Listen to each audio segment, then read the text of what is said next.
This month, we're asking for your support for our premium programs via The Escapist Plus and YouTube memberships. Your support allows us to continue making the content we want instead of chasing algorithms or the latest trends. Plus, you get a bunch of perks like ad-free viewing via The Escapist Plus on our main website, early access on YouTube via YouTube memberships, and bonus content like our monthly Ask the Creators video series where we answer your burning questions. Thanks in advance for your continued support. Guilt, bat eyelashes, etc.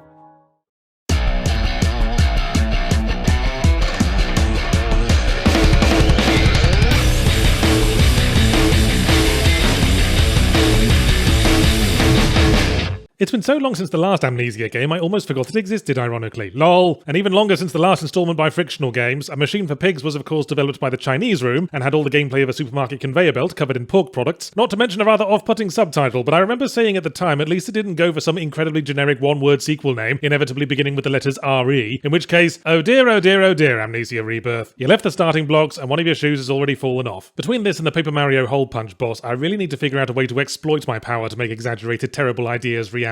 Hey, wouldn't it be crazy if the post office stopped delivering letters and instead delivered free money to my house? But I digress. In Amnesia Rebirth, we play as Tazzy Trianon, a French archaeologist around the turn of the previous less fucked up century, who heads out into the desert with her husband and expedition team, but after their plane crashes, she wakes up in the wreckage with no memory and everyone else mysteriously gone. So in the grand tradition of Amnesia games, we as Tazzy must figure out what happened by descending into somewhere that's very dark. And brace yourself, it'll probably turn out you can't remember because you did a bad thing, and everyone's gone because you ate them, or turned them into camels, or whatever. Minor spoiler alert, one of the central plot elements concerns a couple trying for a second child, which I suppose you might call a rebirth, if you're a robot from space. It's just about the only rebirth on offer, as rebirth implies evolution, and this is mainly a return to the gameplay of the first Amnesia: The Dark Descent, in that it actually has some gameplay. You explore spooky environments while using your limited supply of oil and matches to minimize the amount of time you spend in pitch darkness, where you run the risk of suffering a major trouser accident and lethally bankrupting yourself with dry cleaning expenses, and you have to balance all that while solving inventory puzzles and hiding from Gribblies, which it turns out you're only in actual danger from about 5% of the time, but you don't know which 5%, ooh! And of course there's still that trademark Frictional Games physics interaction where you open doors by clicking the mouse and then moving the mouse and realizing you should have moved it the other way, damn twat. None of which should be a deal breaker if you did like the original Amnesia. This game even features the triumphant return of the jam that comes out of the walls. But at the same time, Dark Descent is 10 years old. It'd be in middle school by now, swapping its Athra inhaler for Pokemon cards. It was one of the progenitors of the first-person atmospheric survival horror mystery subgenre that has since evolved to new heights with games like Resident Evil 7 and PT, and simultaneously devolved into new shit-smeared depths with the 900 million horror walking simulators out there that still think that the door you just came in now leading to somewhere else like we're in Willy Wonka's fucking chocolate factory is the height of clever mindfucks. And Rebirth hasn't really moved with the times in either direction. I think it's on the same engine as Dark Descent. It's certainly quite graphically dated, and the physics is still rife with issues. It'll stop you dead in the middle of walking just because it's scandalized by the sheer audacity with which you're attempting to navigate a gentle slope with a small cardboard box on it. The story, on the other hand, has taken a couple of cues from horror games in the intervening years. Specifically, it's latched onto Outlast's idea of kicking the absolute snot out of the main character from start to finish. Tazzy has apparently been binging on the same donuts Lara Croft likes because the floor has a tendency to collapse beneath her big fat ass at about the same rate, which might be due to the machinations of the various evil Lovecraftian monsters that chase her, but one suspects is actually the work of evil Lovecraftian game designers trying to pad the runtime out. I think what we've learned in the post Five Nights at Freddy's world is that horror games actually benefit from brevity, unless they can keep pulling new surprises out of their non-Euclidean buttholes. That's why short concept horror games bloom in the gardens of indie gaming like cigarette butts in a public park. While I liked Amnesia: The Dark Descent, in retrospect I only remember a handful of moments from it, mostly the story beats towards the end, and everything else is a forgettable haze of samey rooms and having to change my trousers every time I saw something move. Similarly, while the plot of Amnesia Reloaded is intriguing enough and may hit particularly hard if you yourself are the parent of a young child or if floors tend to collapse under you for no reason, it's mainly the last few hours of the story that stand out in my memory, and there are a lot of gameplay sections on the way that could have been removed to no great loss. I can tell from my pristine trousers that the monsters just don't command the same terror that they did in Dark Descent, probably because in this case you get a good look at them enough times that you can see they're just generic zombie dudes, and suspense only lasts as long as the mysterious snarly thing lurking in the dark could be anything from a gelatinous cube to a hungover Orson Welles. The general problem is one of demystification, I think. In The Dark Descent, we only learn scripts and scraps about an evil Lovecraftian other dimension that's causing all the problems, but in Amnesia Recalcitrant, Tazzy gets to physically go to one. In fact, she pops in and out of it every 10 minutes, like she's never quite convinced that she locked the doors properly the last time she was there. At one point, she takes the public subway train in the evil Lovecraftian dimension and misses her stop because the map was confusing. No, really, this happens. It's one of the things that draws out the the runtime, like your mum's waistband at the cock buffet. So maybe it's the Dark Descent's stronger grounding in reality that made it more effective. Remember the rhyme, monster in a scary world, that's just where monsters come from, girl. Monster in your living room, better sense of creeping doom. So as for whether or not I recommend Amnesia Revengeance,